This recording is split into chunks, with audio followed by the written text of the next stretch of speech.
Okay, good evening. This is the REDI Commission. I will now call the meeting to order. It is 6 p.m. on January 13, 2022. If you can please stand and join me for the flag salute. Place your right hand over your heart. Ready, begin. I pledge allegiance to the flag of the United States of America and to the republic for which it stands, one nation, under God, indivisible, with liberty and justice for all. Thank you. And we do have a swearing in for a new commissioner, Adam Eventov, and I will hand it over to Erica, who will be doing this, or Randy, who will be doing the swearing in. All right. Welcome, Commissioner. If you want to raise your right hand and repeat after me, I state your name. I, Adam Eventov, Do solemnly swear or affirm do solemnly swear or affirm that I will support and defend that I will support and defend the Constitution of the United States, the Constitution of the United States, the Constitution of the State of California, the Constitution of the State of California, against all enemies, against all enemies, foreign and domestic, that I will bear true faith and allegiance that I'll bear true faith and allegiance, to the Constitution of the United States that I'll bear true faith and allegiance to the Constitution of the United States and the Constitution of the State of California, and the Constitution of California, that I take this obligation freely that I take this obligation freely without any mental reservation without any mental reservation or purpose of evasion, or purpose of evasion, and that I will well and faithfully and that I'll well and faithfully discharge the duties discharge the duties upon which I'm about to enter. upon which I'm about to enter. Congratulations, Thank you. Commissioner. Thank you. You want to go ahead and join us? Yes, congratulations, Commissioner Eventov. And as you make your way over here, I would like to offer you the ability to say a few words.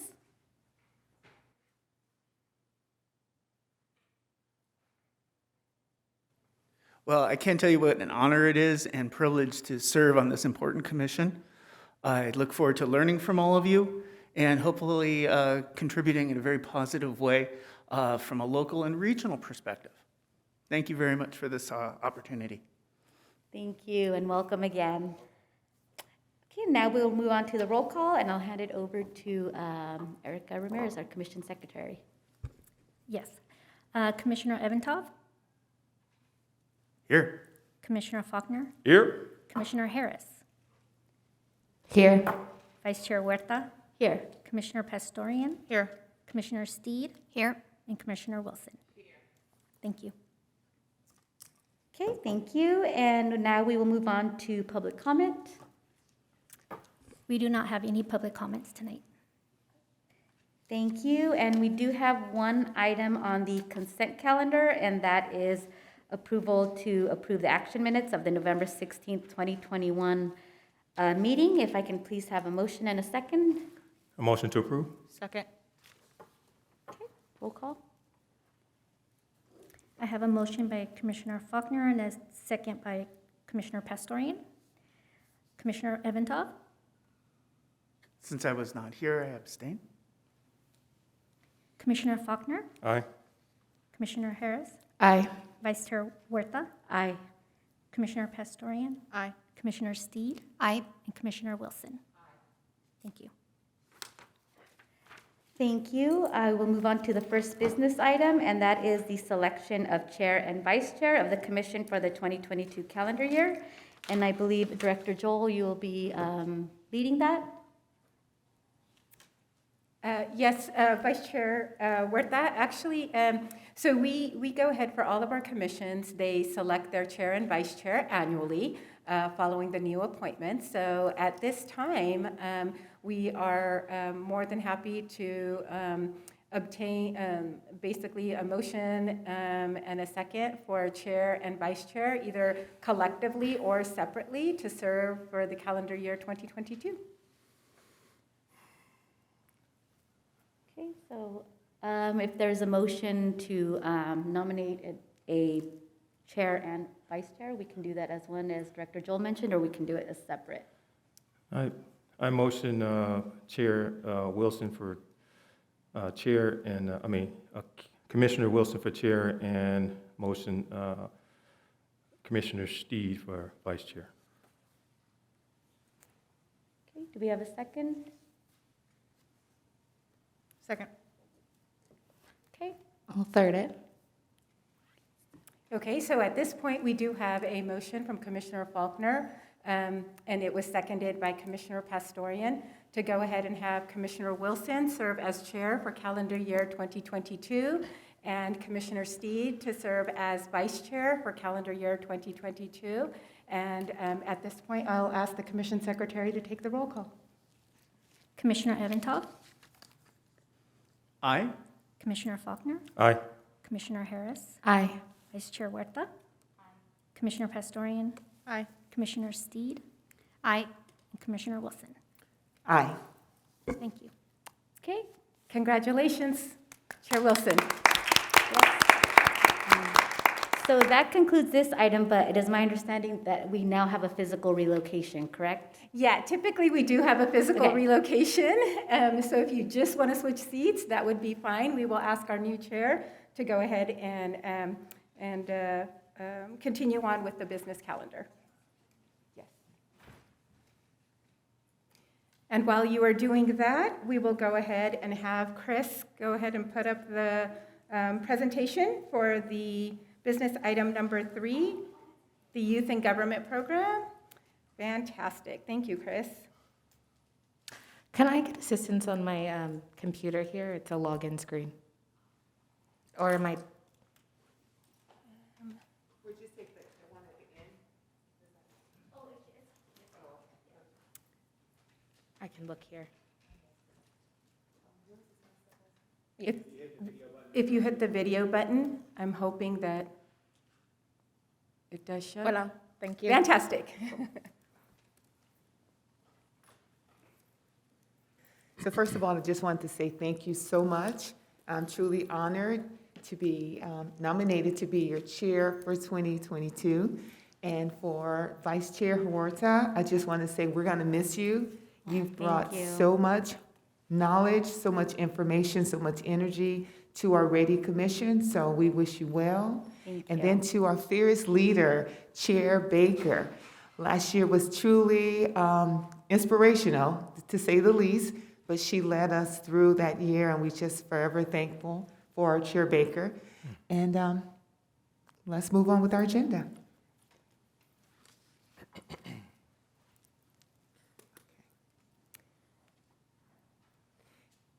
Are we having a presentation? We are, Chair Wilson. So item number 3 on your agenda is to review the existing youth and government program, consider opportunities for additional inclusion, and provide general recommendations regarding the same. So as you may know, the City Council of the City of Temecula has historically supported and promoted active youth engagement with City Hall.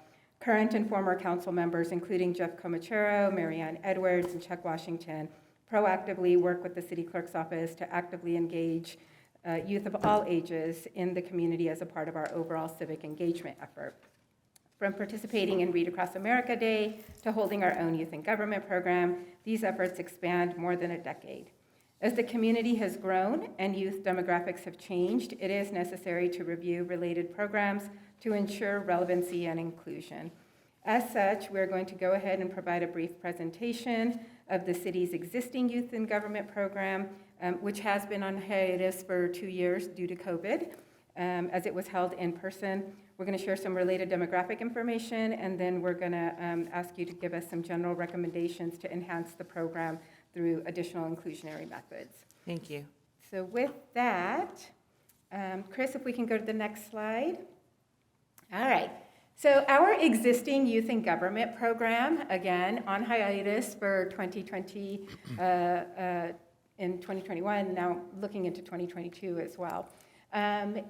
We have a program that involves our 3 high schools, so Chaparral High School, Great Oak High School, and Temecula Valley High School. We typically work with the AP government teachers in each of the schools. That typically ends up engaging the seniors, as AP government is a senior level class. And we bring in 21 students here to City Hall, 7 per school, It is up to the teachers on how they select those students. In the past, some have sent the students with the highest GPA, some have had an essay contest. It's just really up to them on how they select those 7 students.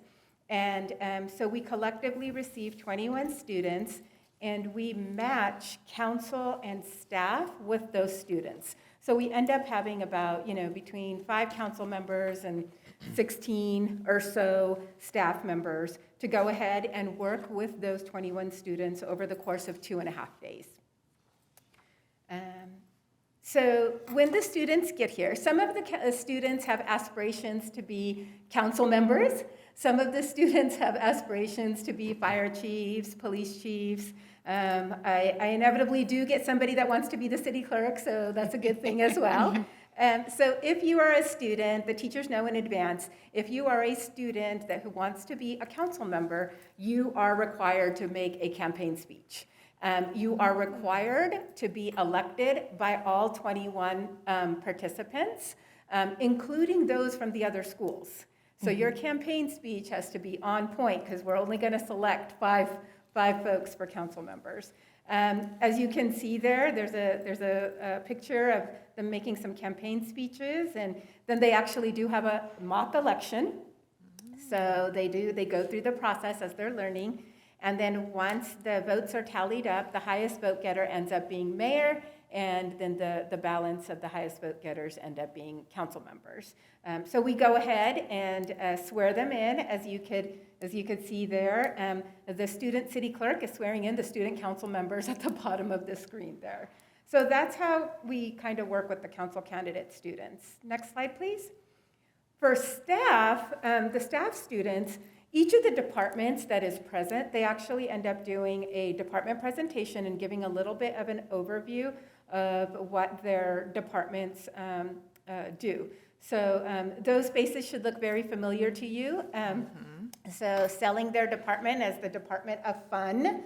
And so what typically happens is after those department presentations, some of the students voluntarily want to want to go ahead and shadow and mentor in a particular department. So if that's the case, that's fine. And then the balance, we actually go ahead and randomly assign. Next slide, please. So they end up getting, once they have been assigned their roles, they end up going into those departments and getting additional department overviews, but they also start working on a draft agenda item. So for the 2018 Youth in Government, our draft agenda item was actually cannabis. So we try to give them a real world problem for them to research and look into. So they end up holding department meetings, they have to write staff reports, they have to collaborate with other departments. It's really designed to be a real world experience on prepping for a council meeting, which actually occurs the next day. So after the first day, we do a collective lunch debrief, and they actually, for their homework assignment, they go out and they spend more time refining their staff reports and all that kind of good stuff. Next slide, please. The following morning, they come back and they are ready. They have one final meeting, and then they're ready to do the mock city council meeting. So this happened to be the year where we had an all-female council of female students. So you can see there that the young men there are playing the roles of different department directors. Some students provide presentations. They go through they receive public comments. Some of our staffers, Jonathan likes to come and provide public comments. I provide public comments. Some of our council members come and provide public comments. And then they interact and engage in some really tough deliberations and decisions. We try to make it as real as possible. Next slide, please. And then finally, we have a debriefing, a final debriefing and closing where we talk about ethics in government. They have to go through the Institute for Local Government provides an ethics quiz. And so they go ahead and answer collectively those questions and the things that they experienced over the last 2 days. We get from them what things did they like about the program, what things didn't they like about the program. we do our group picture, and we invite them back at a real city council meeting to go ahead and get their certificates. I will tell you, undoubtedly, this is one of our most inspirational programs ever, because the level of discussion that happens with these students is just amazing. The number one kind of room for improvement comment we get is we wish it was longer, and we wish there was opportunity for more students. Now you can imagine it is very, very difficult to get 21 adults for more than 2 days to engage at this level, you know, kind of sidestepping their actual day jobs. So just, I mean, keep that in mind as we move forward. But that is something that we hear a lot. Next slide, please. All right, so that's what our existing program looks like. So we wanted to kind of, again, let you know that we definitely know that we have some opportunities for enhancement. Obviously, this is a great time to engage in that enhancement and that change because we have been on hiatus. So when we come back, you know, it's a good time to introduce something new. We also know because of this hiatus that it was a good time to look at demographic changes with our student population and our child population. And then we've had some changes in the purpose of our program too. We're going to go over that a little bit as well. Next slide, please. So for some of the demographics that we'd really like you to consider is, you know, our total population, you know, is right around the 111, 110,000 figure. And our child population has pretty much stayed consistent at about 28%, 30% of that. So about 30% of our total population is children between the ages of 0 to 17. The other thing that we really want to make sure that you are taking into account is of the 26,595 students currently enrolled in the Temecula Valley Unified School District with primary addresses, the TVUSD diversity coordinator did share that there's roughly about 400 or so that don't necessarily have primary addresses on file. But for those that have the primary addresses on file, 19,345, about 72% actually have a Temecula zip code as their primary address. We know Temecula Unified School District serves children beyond the city boundaries of Temecula. So whether that's county or Murrieta or whatever that might be. So, so when we're thinking about a youth and government program for Temecula students, this is something to keep in mind. About 72%, 73% of the school district, our school district students are in fact Temecula students. This definitely matches Riverside County statistics as well, which show that about 73% of the total child population of Riverside County is in public schools. So it's very consistent with that. Next slide, please. All right, so as I was mentioning, the purpose of the program has changed a little bit. So initially when the program was designed, it really was that first arrow that you're seeing, right? It was an opportunity for young people to really engage with City Hall and their local government, you know, get a tour of City Hall, understand, meet their mayor, meet their council members. But over the last several years, you know, there's been a few additional purposes that we've come to understand that we can fulfill through this program. One of those is really, you know, contribute at a young age to our civil discourse, right? Inspire these young people to go ahead and engage civically and inspire them to be active voters.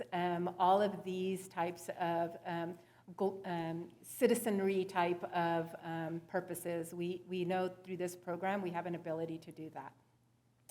The next purpose is relatively new, I will say, although everyone saw it coming, just because of the generational folks that were in government traditionally, right? So what we are seeing is that we have the baby boomer generation that was already starting to retire, and COVID has exacerbated those retirements. So Gen X generation is much smaller than the baby boomer generation. And so there is a significant gap for labor, for the market, for public sector in general. So we really want to add on a purpose to inspire our local young people through this program, through other programs, to go into public sector. If they, we'd love for them to stay in Temecula, but even if they leave Temecula, consider public service. If you want to do IT, it could be done in public sector. You want to do art and culture, it could be done in the public sector. You want to do law, it could be done in the public sector. You want to do engineering, it could be done in the public sector. So there's so many of these things that we really want to make them aware of and really try to fulfill that third purpose as well. Next slide, please. So with that, that is the background information, Chair Wilson. With that, we would ask you to facilitate a dialogue on these 4 questions that we're looking to get some guidance from you all on as we move forward.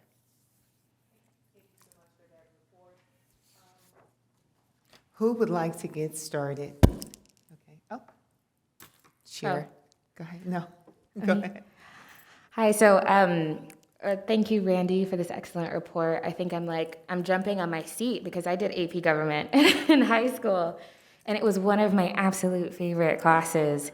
And I've, since joining the commission, I've been thinking about this a lot, how to get not just like high school students, but young aged students, individuals, just the younger generation involved in local government and just learning, how to access voting information, how to vote, just more civic engagement, which before I was here, I was even lacking information and lacking know-how. Learning about staff reports, that's absolutely amazing.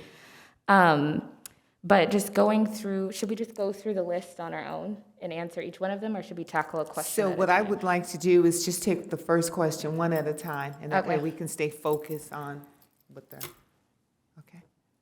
So given the demographics, should the focus remain on students from the 3 high schools? What do you guys think about that? I think that it's fine with the 3 high schools. Just a barrier that I can see with the AP Government and it going through teachers is that sometimes it can be relying just upon teachers. Sometimes I think is dependent on like the relationship, and I know that they even use GPAs, but depending on how they calculate it, I think that there are some kids who can be left out of that. So if we could open it up to perhaps the city reviewing applications that are not just based off of GPA, but based off of writing samples, based off of GPAs, just opening that up from the AP Government sector, and also just getting to regular government, classes. There's different reasons why individuals don't take AP. Some don't want to take, the AP test, and some feel like they have to pay for it. Also, their course load might just not be able to take that on, but they still may be really interested in what this program has in store, and they may be interested in the government. Okay, I agree. Yes. Commissioner Steed? So I'm a little bit concerned about our charter schools not being included in this. I think a lot of people choose charter schools for a lot of different reasons, whether it's health needs, other things going on in the house, but I think that we're leaving out some children that might, have an interest, and it would be beneficial to them to be part of that. So I would love to see an inclusion of charter schools. Thank you very much for that. Yes, Commissioner Huerta? Thank you, Chair Wilson. To go along with Commissioner Steed, I was thinking about those students that are homeschooled or due to the pandemic or other reasons that are not attending school in person, just somehow involving them as well, because I think this type of program would be beneficial for all students, not just those attending the 3 high schools. I truly agree, because if we're going to focus on creating the next generation of leadership in government, we need to widen that scope. Correct. Thank Good you. points. Yes, Commissioner Pastorian? Thank you, Commissioner, or Chair Wilson now. I completely agree. I was going to say the same thing in terms of homeschools and charter schools. I think we're limiting kind of that group. But also, even with Commissioner Harris, with her comments as well, I agree, opening that up to general education classes and not just your AP classes. But here's the caveat there as well. I think we need to explore, as one of those 3 high schools carries an IB program, and if you are in the IB program, you're not taking AP Gov or AP Econ, you're taking something else, a history class. And so to give them that same ability in terms of participation in local government, I think it should be opened up to that as well, to those classes as well, certainly for that high school that has that program. Additionally, I would say that there is room here as well, or an opportunity perhaps to start to generate an interest in these subject matters as a whole at our middle schools as well. And having some of those 8th graders, perhaps a higher level, or a more mature middle schooler, right, getting ready to take that step, maybe looking into perhaps those ASB kids, rather than just, because they're not having the history classes, they're not exploring that, but perhaps the ASB kids would be a good place for them to even come in for a truncated portion of what this program looks like, and to even observe, to get them excited about what's to come. It talks, well, we'll get to that portion in a second, but I do think that it should be more than just the 3 high schools, for sure. Okay, thank you so much, because I was thinking you were about to go into number 2. And I'm I like, almost, wait a minute. I was ready. He was ready. Okay, Commissioner Faulkner, I know you have something to add? Everything that everyone said, Been but I said. didn't hear private schools like Rancho Christian. That's a that good has thought. high school, and Yeah. so private schools should be engaged in that as well. So that would be the only thing I would have to add, make sure we get the private schools. Can I ask a question to Randy really quickly? Was there any particular reason why the city had chosen public schools? Was it predominantly because most of our students go to public schools? Well, it's a couple of different reasons from my understanding. I wasn't here at the time, but since I've been doing the program for almost 8 years now, I will say that, yes, because the majority of students, as we said, almost 3/4 of our child population is in public schools. And with limited resources, especially human resources, especially if we're bringing them on site here, it was important to go ahead and work with the school district, because there's risk and liability and all of that kind of stuff that is in play as well. Today is just about getting all of your thoughts and then figuring out which is feasible when we're maybe we're not here on site anymore. Maybe we're going out. We don't know what this looks like, but we know there's opportunity to expand, and that, I believe, is the reasoning why. Commissioner Evans, would you like to speak? I'd like to give it a shot. Awesome, go ahead. I was hoping you would.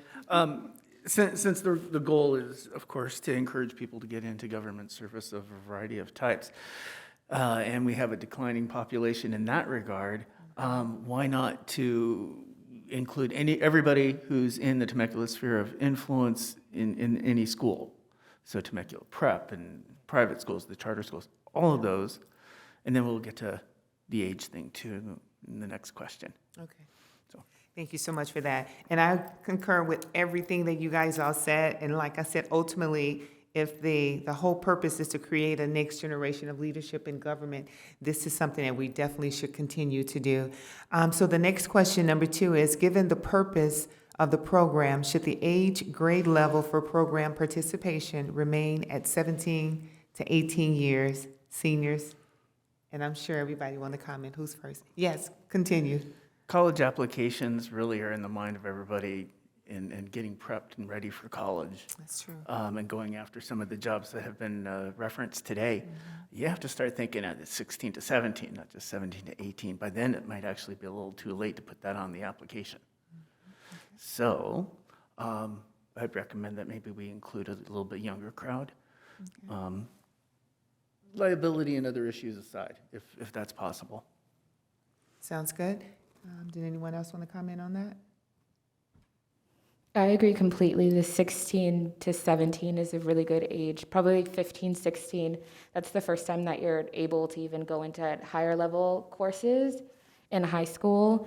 I think looking at the goals that the city has and the desire to be a part of these programs, and also just the complete need of the community to learn about city and local government, I would ask just for consideration how we have like a YAC youth program. We could have a program that is focused on civic engagement that can go along with people beyond the 2-day scope. And it wouldn't require that all city staff be there at one time, but maybe like it would be a once a month day in which some city staff come, or one individual of the city council can come, and we have conversations about what is going on, how to tackle issues from both sides, how would you get information about your local candidates, how to engage information, things like that. And that way it could be completely more inclusive. You could have younger ages, you could have individuals with disabilities come in, because it's not just a need for individuals who are going into high school, who are beginning to think about even after high school, like, am I gonna go to law school? But it's really like a community need. Beyond our community, it's a state need. It's really looking at the country. It's what the country needs is learning about their local government, learning about voting, learning about how to engage with information that is essential to your city, like marijuana. Should marijuana be grown in the city of Temecula? Should it not? Like, these are issues that are happening constantly. So although this program is an excellent like start, there's something in my mind we could do that's much larger that could include a lot more individuals. So you would say junior high school and also included in that? For this particular program, if it says that it is, I agree with the commissioner there. We have to open up at least 15, 16.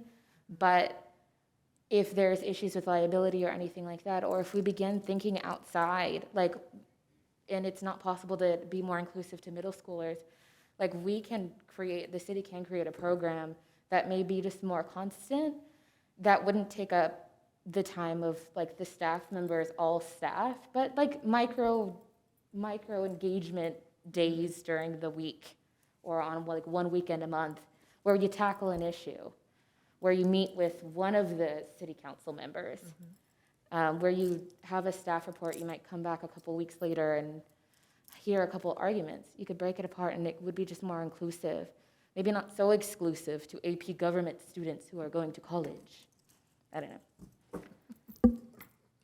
I agree. I know I was doing some research online, and some of the states have this program is called Junior Youth in Government, and they do that, and they include the middle school kids in that also. They also have like a mentorship program where they follow them, they shadow them around, and it's just not a 2-day, but it's probably they meet maybe 2 months and 1 day a week, but for 2 months, and they get the whole scope of it. And this is gonna pique their interest, and I agree, we're doing the 2-day, and that takes a lot from our city councils and all that, but if our main goal is really to enhance and get them interested in city government, I think we have to elaborate a little bit more to get that interest, to keep them entertained. I think Pastorian? I do, yeah, if you don't mind. Yes, I'm like no, go looking ahead. left and right and making sure I'm not stepping on anybody. I agree with all of what each of you are saying. I would offer this, and coming from a volunteer background, heavily inspired by youth, I would say that, there's not an age limit that you can put on inspiring our youth to be better citizens or community members. Yeah. And to that end, I'd almost see this program as being a really cool thing to do in phases. Could we not take it to do a presentation in your elementary schools about what is your local government and meet your city officials? Not being part of, but just bringing it to them to start to inspire them and give them role models at a very early age, and then bringing that up to a middle school to certain levels to say, okay, with a letter of recommendation from a teacher or something, perhaps you can come and observe, or whatever it is, but putting some boundaries on that younger group. But I would say as soon as they're in high school, this should be an opened up opportunity, or at least high school age, right, where they can be inspired by these things. We know that the impact that the adults have, and certainly positive role models, starts very, very early. And reaching them at the current age group that is set by the program could be too late. And going even earlier, as young as 15, in some cases could be too late. And I say that because people are inspired and choose those mentors very early, and they can change their entire course, especially coming from different walks of life that we have and different backgrounds and such. This could be a really pivotal moment should we choose to engage our youth in the community from the bottom all the way up. And I would say to have it a multi-leveled program would be really great, and tier it. I think that's a great idea. Even to have some of our city commissioners, some of our leaders to go to the different schools and do sort of a political service day, or even not even political, but leader in government day or something like that, where they can speak to them. They get to ask the questions. Because I know in my age bracket, we learned about the judicial system through the comedy on Saturday mornings. I'm just a bill, and that, I know I'm telling my age, but that exactly, and that's how we learned about it. And they can truly be able to ask the questions and get that firsthand experience, and that could motivate them. And you know, we have a lot of debate teams at schools, and this is like that. You're learning to debate for what you feel is right. So I agree think with you're that. right. It teaches them very early that they do have Yeah. a voice, and they do have certain, Exactly. a place in the community, and that tends to make them want to come back and be vested individuals later on in our city as well. So I would definitely, again, I would go back and make it a tiered program starting at a very young age in the elementary school. I agree. Okay. Any more? Yes, go ahead. Thank you. So I agree with the ages, as mentioned by Commissioner Evantov and the other commissioners, starting around 15, 16. But I also was going to comment on the tiered approach, because I did like the comment of it being somewhat introduced in middle school, but also involving the commissioners somehow, because I think that's kind of an important step as well. Although we're not elected, we are appointed, and we do have some. We do have experience that we can share with our youth as far as serving your community in different capacities. Right. So I completely agree with starting them at a younger age, the tiered approach, and as far as the high school ages, 15, 16. Sounds good. Any more comments on question number 2? Okay, let's go on to question number 3. Given the purpose of the program, should government classes remain the point of entry for program participation? I'll jump on it. Okay, I really don't think so. I think some students may be pushed to AP classes in government, but others may be engaged in other ways, and may still want to be a participant in the process of understanding and learning about government. So that being the caveat and being a measuring stick to decide who out of the 21 is going to be selected for the program, I don't think that, for me, I don't think that is a point, because you can look at many of our politicians that are serving right now. Many of them probably didn't take AP classes, but end up later on having a passion to be in politics, and now they're in it. For myself, I don't think that it should be the only measuring stick to decide who gets to participate in the program. I think passion, energy, and engagement, and raising your hand as a student and saying, I really would like to get engaged in this, and being able to evaluate that in a way, whether that's an essay or sitting down and having a conversation with the youth and making a decision off of that versus an educational requirement for them to actually be able to be a part of that program. So that's what I add to that. okay, I appreciate that. Any more comments on that? Yes, Commissioner Steed? Yeah, I agree 100%. I actually went to the Temecula Valley High School webpage today and looked up the different clubs that they have in the school. And so many of the kids are already doing the work as civic leaders within their own clubs, that they're not taking advantage of the opportunity of an AP government class for whatever reason. Either they don't think they want to go that route, or it's not part of what they need to get to their next level of education, or they just don't realize that's where their interest is. But in the meantime, they are actually being civic leaders through their clubs that they participate in. And some of those clubs are really serious clubs that a lot of heavy conversations are happening in. So I think that we should definitely go beyond the scope of the AP government program.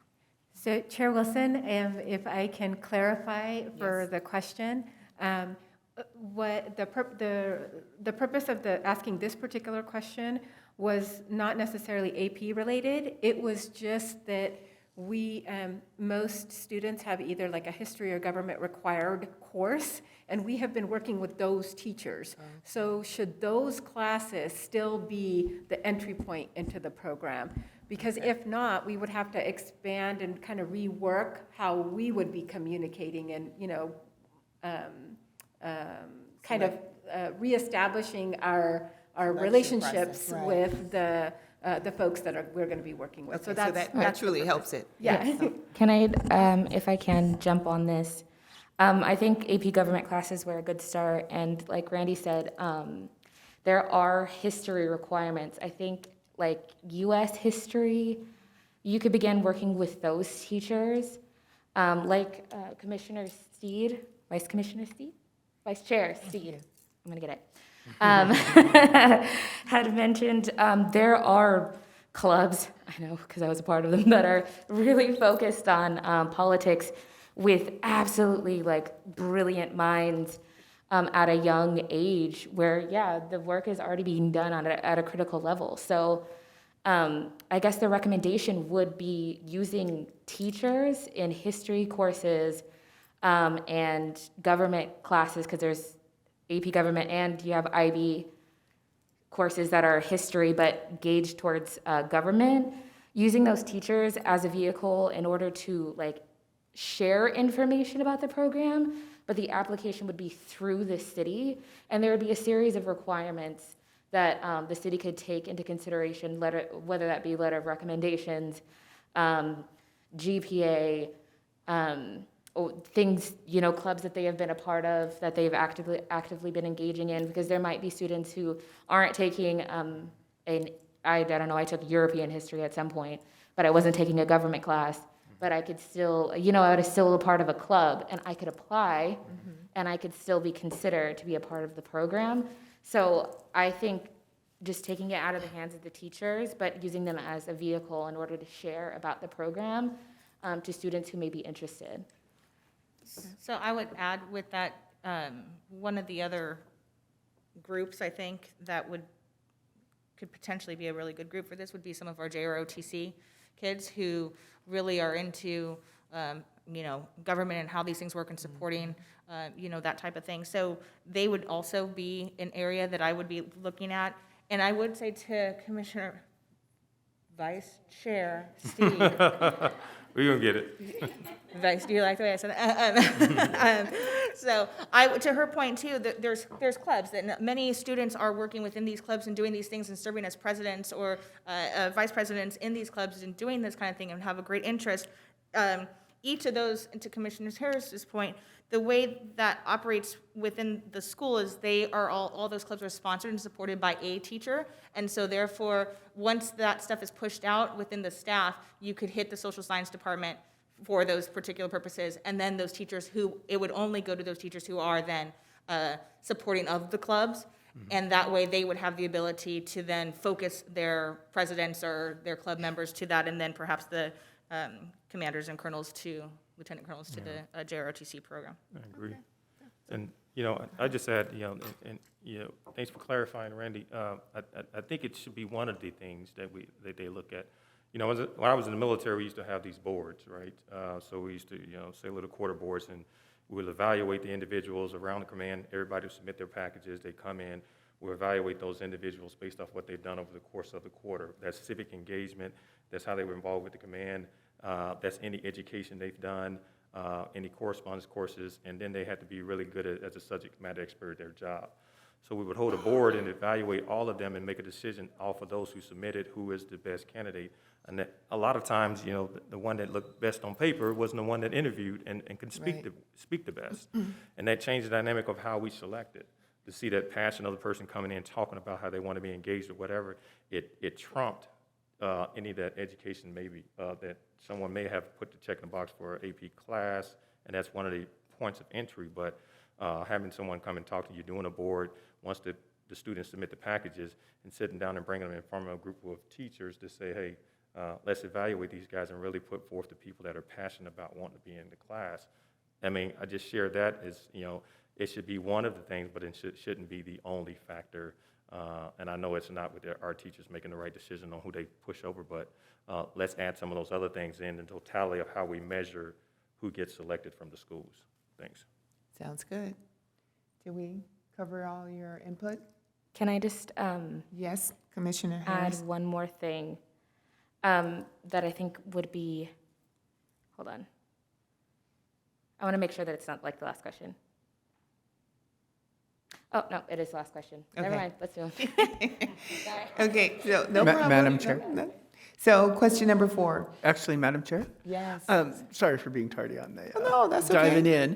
One thing that I think that is the intriguing question is, so many folks might say, what is, government is this big blob, it's this Yeah. homogeneous thing, whereas it's comprised, of course, of so many specialties of engineers and artists and organizers and MBAs and certainly lawyers. And I guess the question I have for the group is, how do you transmit that message that you can be a artist, or you can be a lawyer, or you can be whatever specialty and be in government? You get that conjunction? Junction? What's your You know what I mean? function? Hooking up and phrases, clauses. Bring that in. And I don't know how one transmits that messaging to say that, that's a possibility, that this is one, you can do both, that it is part of it, that they're not mutually exclusive. Throwing that out there. So put that as question 3A. You know what, I can offer a suggestion to that question, and that would be starting at a young age and bringing those inspirational people in at a very early age, because when you're tailoring the conversation to an elementary school student, you're talking about things that are on their level. And those things are things like art and, very basic type conversations. And you can showcase where you can go with that. And it becomes built into the building blocks of who they are and their character starting at that age. And then you build on that, and you build on that to the middle school to bring it full circle to, well, you could be an engineer, right? Or, bringing those arts fully into the community services and that type of thing. So I think that, to answer that question, that tiered program approach really kind of helps facilitate what you're talking about. I agree with that, because when you go out and you speak to them at that level, you can share with them, hey, I started out as this, but this is where I am now. And they're like, oh, okay, so I can be this, I can move up to that level and complete that. So yeah, I think that's an excellent idea.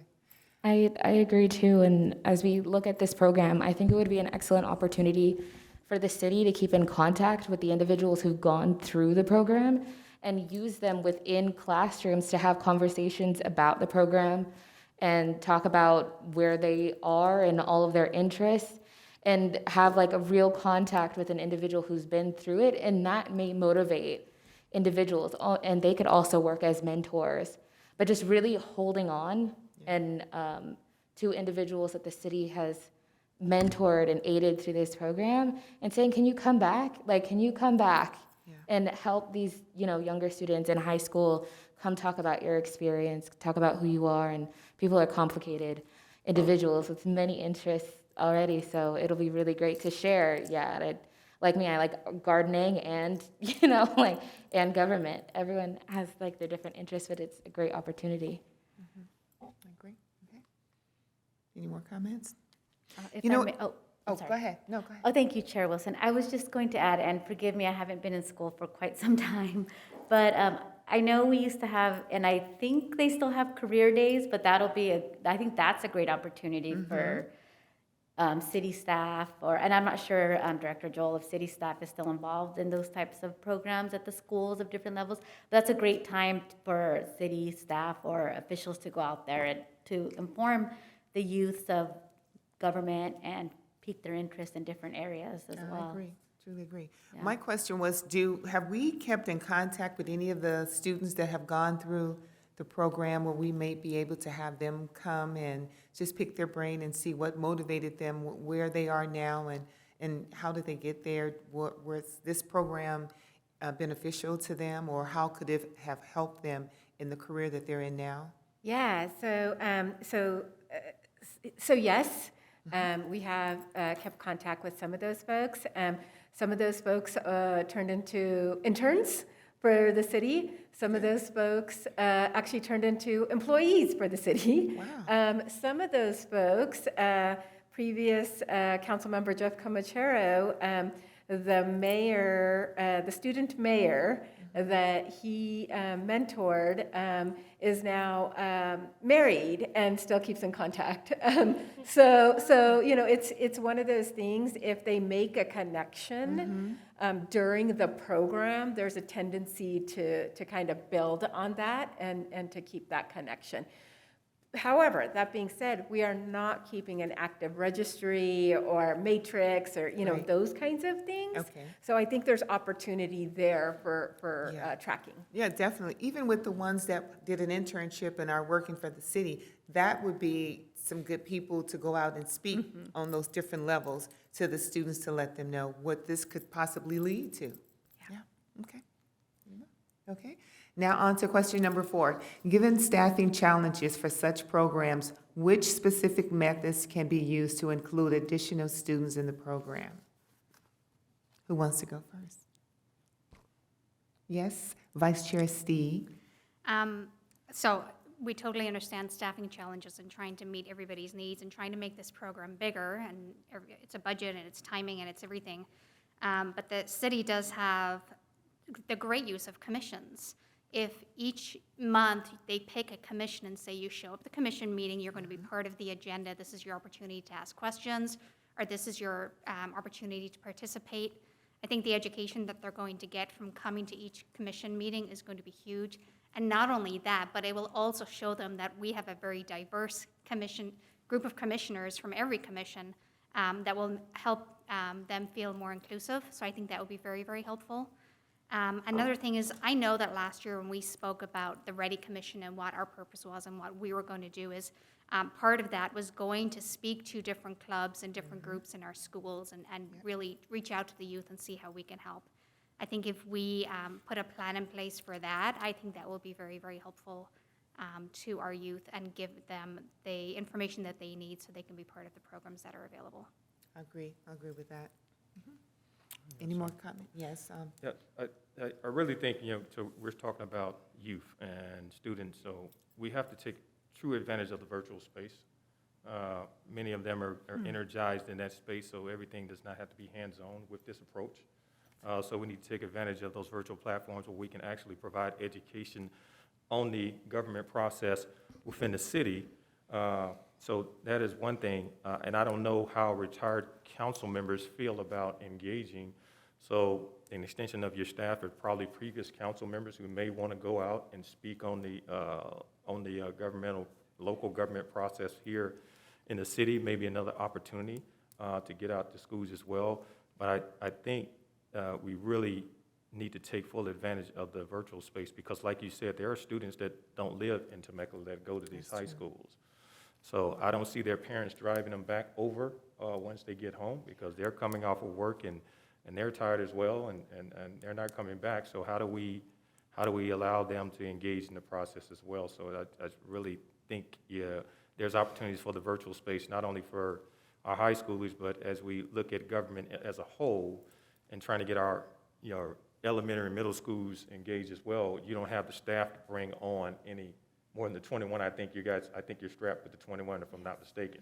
So how do we continue to engage them? So with these young kids, it's all about virtual, it's all about social media. How do we galvanize that to provide that type of training that's energetic for our elementary students, our middle school students, and continue to provide the opportunity for our high school students as well. So that's what I would add. I think that's a great idea. I was thinking lunch and learn. I know kids love to eat, and maybe if we can get some of the local attorneys or different other business leaders here, and they can sponsor the lunch and learn, and then we can get the kids like that and provide different things to them to learn. Yes? Mm-hmm. So I feel like this program could definitely, I'm not sure how far you want to go, but I feel like you can also partner with other local government agencies in the area and also possibly other agencies like the Water District or SoCalGas or Edison, those types of government agencies. Mm-hmm.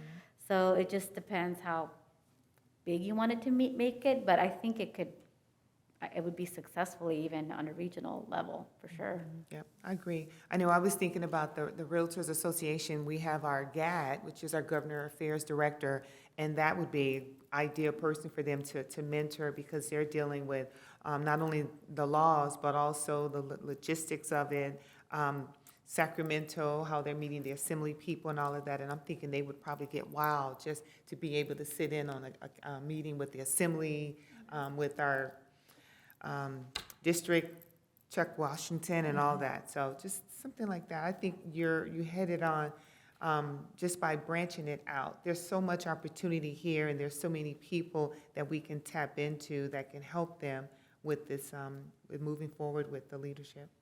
I would just offer too, some of these things, especially the type of tiered program that I was talking about in terms of an elementary school, I could see that being just as successful in a special education classroom and bringing that to them as well, and being able to talk about that local government. I know they do that already. Some of those kids, and when I say special education classroom, I do mean specifically more of our bridge programs and such like that, not necessarily a concepts class, but because those kids would be in the government already in a typical classroom. But specifically in our bridge programs and such within the high schools, it would be great to have those people kind of come to them as well, and or maybe as they are out going through some of their CTE type programs, maybe this is a stop, and you get the school boss to come here, and they get to have a day learning or an hour or what have you on their way to the rest of their CTE programs. So that might be as well something to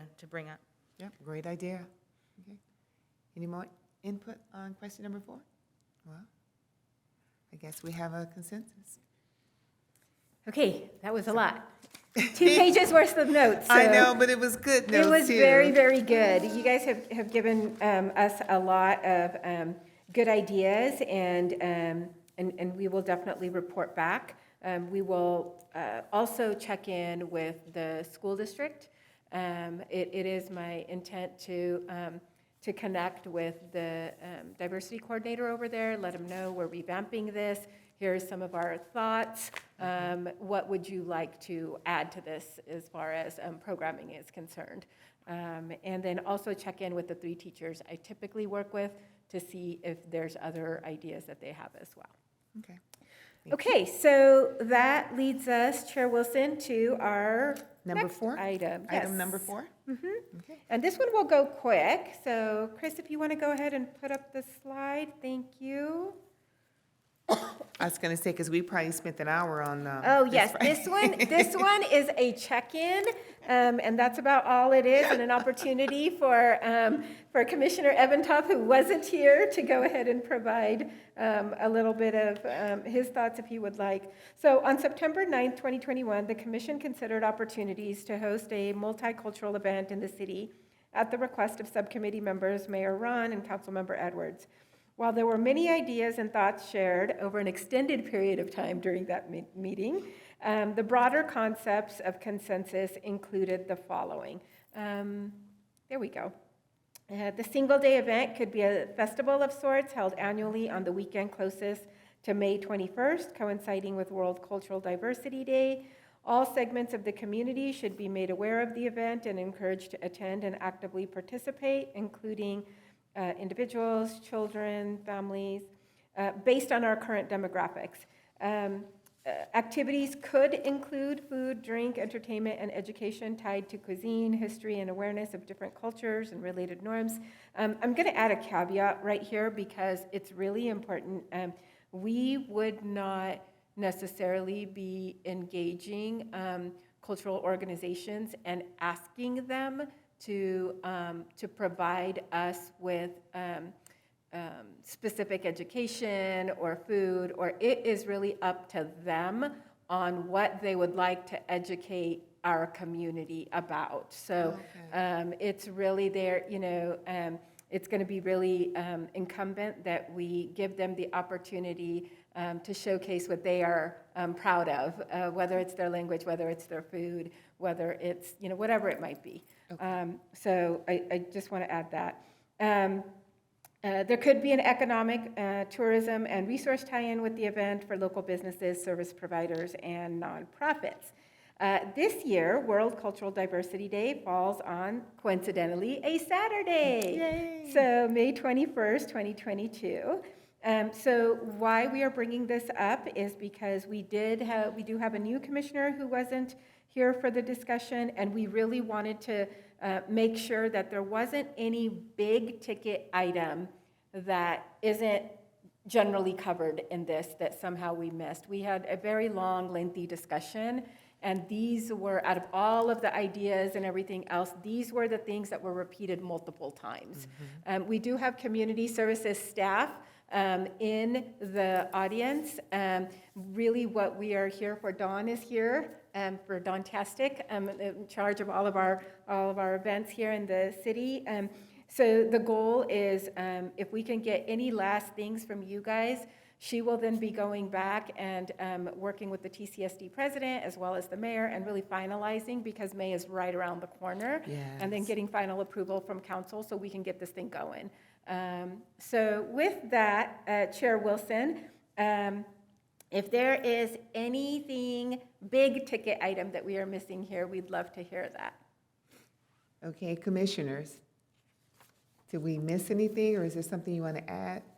Did we have a location selected? I think we said we were going to do it around. So we do not have a location selected. You provided several thoughts on where that location could be, but that location availability is going to depend on a lot of different things. So availability with other events in May, availability for ADA access, availability for logistics, depending upon the types of activities that are included. So staff will work on the actual location, but it was noted that you had recommended everything from the Quad to Old Town to Ronald Reagan Sports Park to Friendship Park. So we'll let the logistics team figure the location out. Okay, great.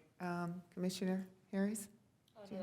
Oh, okay, perfect. And then another thing, we used to have this thing called Taste of Temecula, and I think the school district used to put it on. We used to volunteer, and they had all these different stations of food. They didn't do too much with culture, but it was in the Quad area, and it expanded, and they had music and all type of entertainment too. I think the Quad area will be a great place, but yeah. And we could partner with another organization too to do something like that. Any more comments, or you guys? Did we forget anything? I don't think so, but. Commissioner Evanoff. Well, one of the things I'm looking at is on item number 4, there could be economic, tourism, or resources tied to the event. And for local businesses, I assume you mean vendors.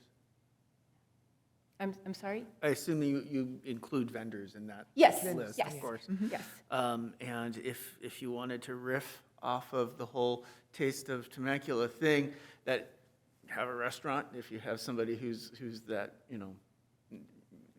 kind of that driving force at any given restaurant, that if they have a specialty that is culturally significant, and then tie in why it's culturally significant. One of the things that whether it's, in my experience, one of the things that seems to always be missing isn't necessarily the inclusion of a culture so much as somebody just simply saying, why? Why is this significant? Why is this important? What's really going on here? Whether it's a specific dance or it's a costume or whatever. That's the only thing that I would hope in the education part of this whole thing, which is listed here, that we ask that we just simply, please explain what's going on. Because I don't know this culture, so please let me know. And that's the only bit of advice. It seems like you guys have thoroughly hashed this out. Yeah, you know what? I thought about that too. And in my little notes, I wrote down something about like a storytelling. Someone that can be there. You have all of this here, and this is the history of it. And, just tell what this means, what this culture means, and educating them, enlightening them. Yeah. So if I understanding, Director Joel, you had mentioned too that some of this would be incumbent upon those particular groups to ensure that. Yeah, so here's the thing, right? I'm just gonna use my example. It'll be easy. So a lot of times, it's, oh, you're Indian. Do you make butter chicken? Right? Can we have some butter chicken? You mean we can't? No. Right? Or, oh, you're Indian, you must do henna. Right? Or you must, Bollywood dance, or whatever it is, right? So a lot of times we impose upon others our own expectations to be educated on what we think is important, and I might want to speak to you about something completely different. Right. So are we, to that point, I guess, and to everybody's point, could we place upon those vendors or other groups that are coming in that are going to be here, can we say, okay, you know, whatever it is that you do, we simply ask that you provide X and tell us why. There has to be an explanation so that this becomes a learning event, an awareness event, so that we're fully adhering to the mission of what we set out to do. Sure. I mean, I think if we explain what the day is and the purpose of the day, and that if we're trying to create a learning and a highly engaged, a learning environment with active engagement, I think there's a way to communicate that to the participants without imposing requirements on what they should or should not be doing.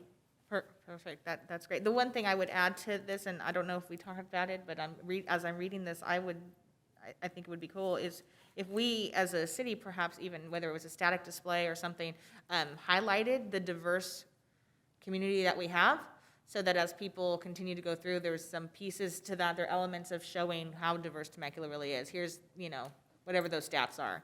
But I think that would be really a nice piece to throw in there.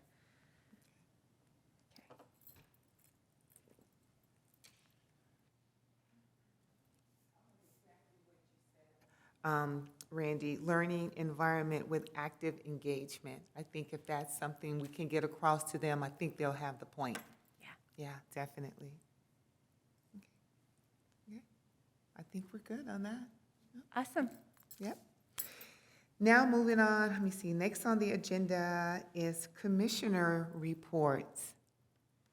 And just wanted to make sure that make sure they're directly related to the REDI Commission or to something within the city that we've done that ties in with the work of the REDI Commission. And with that being said, who would like to start? Oh, yes, definitely, Chair Huerta, go ahead. Thank you. So first, I would like to share that there is a free webinar regarding exploring local government career opportunities for transitioning service members, veterans, and military spouses on January 26th, hosted by ICMA. Anybody interested can go to icma.org. Again, it is a free webinar. Also, I just want to say I'm super excited that the city is having the first day of service in honor of Martin Luther King Jr. on Monday, 9 to 12. I am super excited about that because I know we've talked about it before, and I know council has also talked about it and staff for many years. And I think anybody can just show up, correct? Director Joel, at any time? Actually, that is an organizational day of service, as mentioned in the messaging. So many organizations, private and public, are having their organizational days of service. So, for example, Hike Bike Temecula is having their organizational day of service, cleaning up the creeks. And so there's a lot of those that are happening on Monday. For the city of Temecula and the city family, boards and commission members, council members, and staff, that is our day of service organizationally. Yes. So thank you. And I think we just can report in the quad at any time here at the Civic Center. So that's exciting. I was really happy to see that. I'm also happy about the student mural that will be unveiled on Tuesday, the next day on the 18th, in honor of Martin Luther King Jr. as well at Sam Hicks. So I think that's exciting. I just wanted to make sure the public was aware as well. And then, as you are aware, this is my last meeting. I did accept an amazing job opportunity, which due to time conflicts, I will no longer be able to serve on the commission. But I want to tell you that it has been such a privilege and honor to serve with you all. And I know the commission's in great hands, and now that Commissioner Eventov's here, I know it's going to be even better. So just thank you for everything, and please know that you can always reach out to me at any time to keep in touch, and I will always be here as a resource. I will still be in the local government realm, so if you ever want to discuss what's going on in the DI realm and local government, I'd be more happy to sit down and talk with you anytime. So I think you all have my contact information, and Commissioner Eventov, I'll make sure I give you my contact information as well before we adjourn or after we adjourn, and I will also leave my contact information with Director Joel. But again, it has been such a great pleasure serving with you all the first year. And I know there's a lot more to come and a lot of great things happening here in the city of Temecula. I also wanted to give a special thanks to our former chair, Tiffany Baker, for leading us during our inaugural year. She did an amazing job. Thank her and her family and those at the Empowerment Center for all that they're doing and continuing to do for the community and the youth. I think they are amazing individuals. And of course, thank you to our mayor and council members, including former council member Mike Nagar for supporting the initiative and also for providing me with the opportunity to serve as a commissioner on REDI. And of course, thank you, Director Joel and Erica, our awesome IT team behind the scenes, the Temecula staff that supported us, of course, City Manager Aaron Adams, Assistant City Manager Kevin Hawkins, and all those who supported the REDI team and our mission here. And of course, the public who supported us, and my husband and kids who are here. So thank you. That's it. Thank you so much for that. We're going to miss you, but we know how to contact you. Yes, please contact me anytime. I will be around. Okay, I will be brief. Vice Chair, I just want to say this, Vice Chair Steve. Oh, thank you. I'm very much looking forward to 2022 and all the great things we're going to accomplish within this commission. I'm excited for the team that we have. We will definitely miss our Vice Chair Huerta, Commissioner Huerta. We will definitely miss you. You were such a ray of sunshine on this dais, so we appreciate the hard work that you did, and thank you for being here the first year, which we all know was not easy. The same with past Chair Baker. She was amazing. She really stood up for REDI and did great work over the year, and we will truly miss her, but she's not gone away. We can still contact her, but she did a great job. Congratulations to Commissioner Faulkner for getting back in. We appreciate all of the hard work that you have done, has been absolutely outstanding. And I'm really excited that you're back. And then as for our new commissioner, Evan Toff, Adam and I are on the board chair together at the chamber board, and he is very witty, so get ready for that. You will be entertained. So I'm looking forward to a good year ahead, and I'm really looking forward to the day of service as well on Monday. So thank you, guys. Commissioner Pastorian. Thank you. I guess I just want to echo the same sentiments. Certainly, we don't have enough time to provide the accolades that are appropriate for Chair Baker, but gosh, she served more than she was just more than our chair, right? She was the heart of a lot of this commission for that year, and she will be sorely missed. Yes, we can still contact her, and she's not gone, but she's not here either. So I do miss her, and I wish her the very best in all of that she does in her endeavors. Vice Chair Huerta, and the same. I mean, goodness, you have also just provided so much insight, and your knowledge in local government and such has been such a blessing to have on this commission, certainly as we went through this year. I could not be more proud to serve with each of you. So thank you both for what you've done.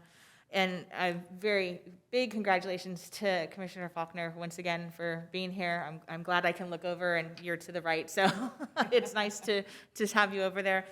Welcome, Commissioner Etov. It's wonderful to have you. Hello, way down there. So, but it's great to have you in the building, and again bringing that diversity to these seats here on the dais is wonderful, because it's what it's meant to do. And I'm looking forward to seeing who's, another person eventually will be here very soon, and we will once again branch out and start going through our stages of our team development here as well, which is also just as exciting, frankly. I just want to say congratulations to both Vice Chair Steed and Chair Wilson. It is an honor to serve with you both. It has been for the last year, but certainly in this new capacity as well. I wish you both the very best, and as you know, I will be here to support and offer my 2 cents when it's needed as well. On that note, I just want to wish everybody a Happy New Year. We haven't seen each other since November, so all of those, it feels like forever, but it's great to be back and see your shining faces and the passion that each of us bring to these seats. So Happy New Year, and I think great things are coming in 2022 for this commission and for the city. So I'm looking forward to it. I hope I see some people out at the mural. It'll be a great unveiling, so Looking forward to it. Thank you. Commissioner Harris. Hi, I'll be brief, but I am going to miss you, Vice Chair Huerta. I really am. Congratulations on the new job and this new journey, and I will always hold our meeting together dearly. Having just really an amazing conversation with you about the work that you are doing, how you got into community service, your family. You are a wonderful individual and so open and loving, and you're just going on to do amazing things, and you deserve it. You absolutely deserve it. I wanted to say congratulations to Commissioner Faulkner.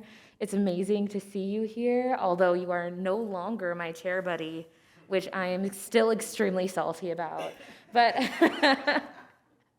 but I am happy to have new seat buddies, although y'all are far now. Y'all are far, but I'll feel your energy. Welcome, Commissioner Eventhoff. I look forward to working with you this next year. We are an interesting yet close bunch, and I cannot wait to hear your witty jokes. I can't wait. Yeah, I can't wait.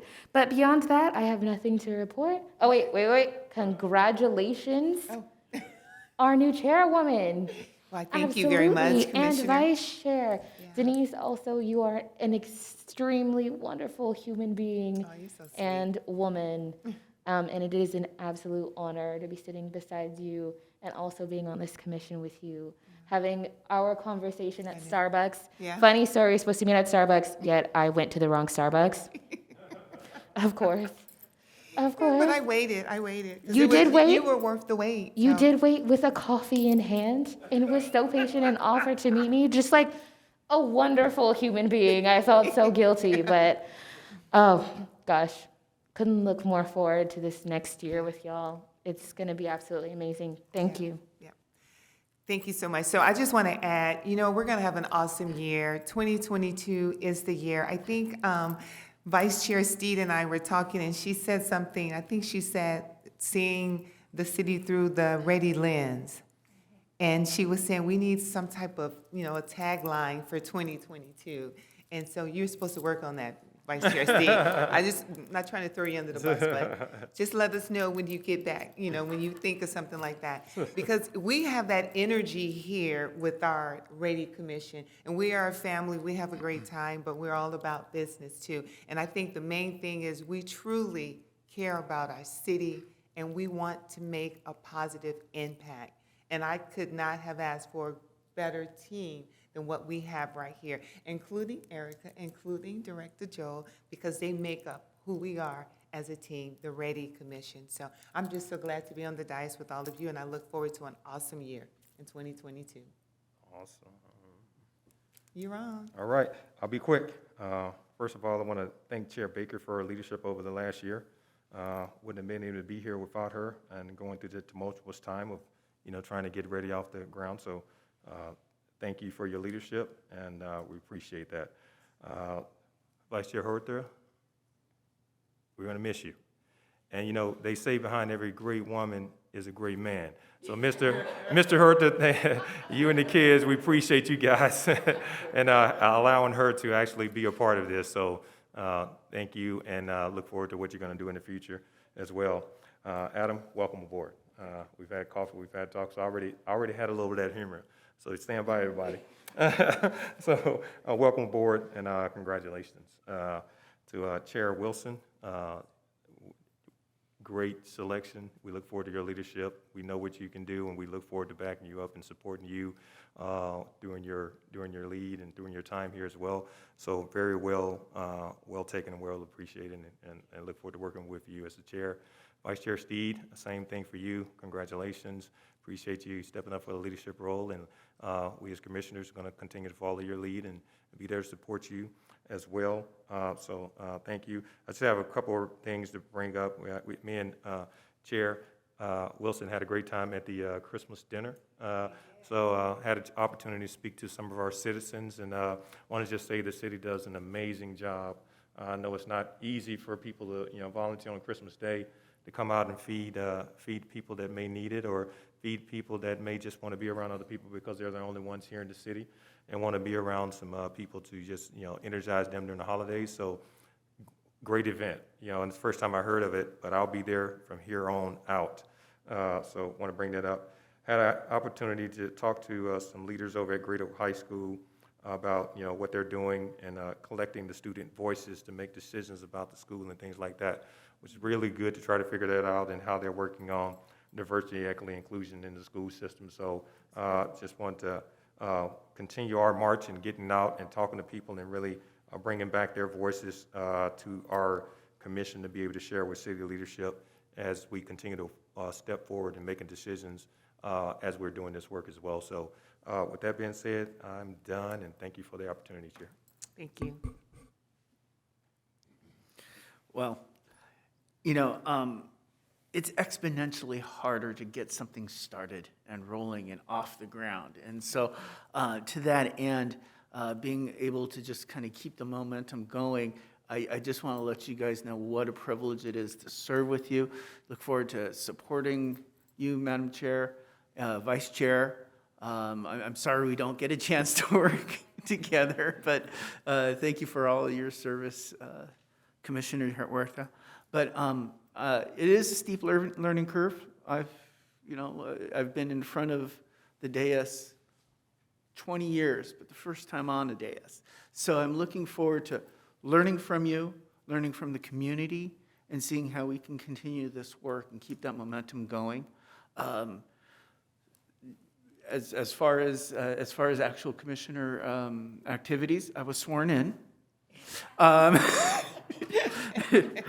But prior to that, trying to do an assessment of what's out there locally, what we can honestly steal from and learn from, and not recreate the wheel if we don't have to. There's a lot of good stuff out there. Good examples with some of the great work MSJC is doing and getting going there. So we can incorporate a lot of different sources. But again, by no means am I an expert, and I look forward to learning so much from you guys and working with you guys and supporting you in any way I can. Awesome. That's great, and we look forward to having you on our team. Now we have the Executive Director, Joe, report. Yes, thank you, Chair Wilson. I would be remiss if I didn't start my comments out by thanking our former chair, Chair Baker. It was an amazing opportunity to be able to work with her for the first year of the REDI Commission's existence, and she poured her heart and soul into it, and for that, the city and those that had the opportunity to work with her will forever be grateful. Commissioner Huerta, I am so happy for you. Yes. I'm a little sad that you're leaving, but I'm so happy for you. I know that you're still going to be in government, and I know our paths are going to continue to cross. So I'm not worried about not seeing you again, for sure. And as we discussed, DEI is in your bones, in your blood, so I have no doubt that we'll continue to see you at all of the events here in town. And it is a pleasure to see your husband and your kids out there in the audience tonight. So we're glad you guys are here. Commissioner Faulkner, congratulations on your reelection. Commissioner Eventop, congratulations on your initial elections. And Chair Wilson, Vice Chair Steed, Yes. 2022. Yes, that's the year. So looking forward to working with both of you closely this year. So as Commissioner Huerta mentioned, Day of Service for MLK Day is, in 1994, Congress actually changed Martin Luther King Jr. Day to a specific day of service and encouraged individuals, organizations to go out there and serve their communities. That is the best way to celebrate that holiday and continue that legacy of Dr. King. So here as a city family, we will be participating in our day of service. So our council members, commissioners, and our staff and their respective others and children are more than welcome to just come on out on Monday and meet in the quad, and Public Works will be ready to give you your assignment. So, and make sure you don't wear any new clothing or new shoes. Also, at our February 8th meeting, even though we have celebrated African American History Month at the museum and in our venues before, we have never actually issued the proclamation. Wow. So, at the February 8th City Council meeting, our local Black Student Union clubs from our local high schools will be coming to go ahead and accept the first African American History Month proclamation at the meeting. And then lastly, I had an opportunity this morning to actually go and do a DEI presentation for First Tee Inland Empire. So at the request of former council member Jeff Comachero and Supervisor Chuck Washington, it's a great golf and leadership program for youth of San Bernardino County and Riverside County. And so it's a national program with 150 chapters, and the Inland Empire happens to be one of the chapters. So they did their strategic planning, and as a part of their strategic planning this morning, they had a DEI session, and invited me in for that. So it was a privilege to go ahead and go there and join them for that. With that, Commissioner Wilson, that concludes my reports. Thank you so much, Director Chair, Director Joel. The next meeting will be February the 10th at 6 p.m. and we'll be right back here. Hopefully not spread out so far, but you just never know. So with that, nothing else to report. Meeting is officially adjourned. Thank you.